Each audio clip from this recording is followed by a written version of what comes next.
रामकृष्ण हरी. सर्व मंगल मांगल्ये शिवे सर्वार्थ साधिके शरण त्र्यंबके गौरी नारायणी नमस्तुते. आज नवरात्रीचा दुसरा दिवस. आज माता ब्रह्मचारिणी शांततेचं प्रतीक.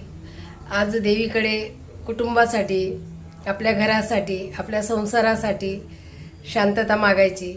तिला सांगायचं, देवीला मागणं करायचं. म्हणजे आई आहे ना ती आपली, की हे आई, हे जगदंबे, आमच्या घरामध्ये सदैव शांतता राहू दे. जो क्लेश होत असेल आपसामध्ये तो निवारण करून दे, असं मागणं करायचं. मागितल्याशिवाय आई देत नाही. बाळ रडल्यावर आई तोपर्यंत दूध पाजतच नाही. तसं आई, आपण लहानच आहेत तिच्यासाठी.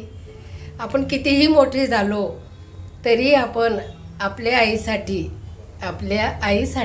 आपण लहानच राहणार आहेत. म्हणून मागायचं. रामकृष्ण हरी. ओम ऐं ह्रीं क्लीं.